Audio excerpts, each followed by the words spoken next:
Au musée de Sarreguemines, le panneau décoratif en céramique Cléopâtre poursuit son aventure. Après son achat puis sa réception, l'œuvre d'art connaît actuellement une phase de restauration financée notamment par le mécénat via une convention conclue avec la Fondation du patrimoine.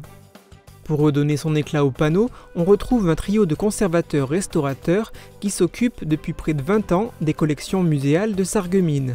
La semaine dernière, ils ont ôté les 80 panneaux qui composent cette œuvre de leur support en plâtre et en métal d'origine pour permettre à Cléopâtre de traverser les années sans perdre de sa beauté. Les carreaux qui avaient été identifiés comme fragilisés au départ lorsque nous avons fait l'étude préalable au démontage, ce sont les carreaux qui ont cédé, donc soit des carreaux qui étaient déjà fissurés, fracturés.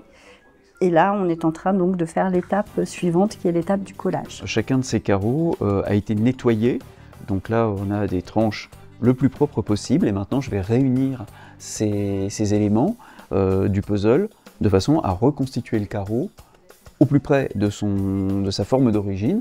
Et ce, par le biais, vous voyez, d'un système de serre-joint, de façon à avoir la planéité maximale, qui fait qu'ensuite, une fois qu'on aura recollé, rebouché, retouché et verni chacun de ces carreaux-là, ils pourront être réintégrés au panneau de la façon la plus discrète possible. Et nous aurons quelque chose qui paraîtra, je dirais avec un petit mètre de recul, être en bon état. L'équipe de restaurateurs-conservateurs a décidé de remplacer le support du panneau car avec le temps, il s'était déformé, exerçant une pression sur certains carreaux qui se fissuraient.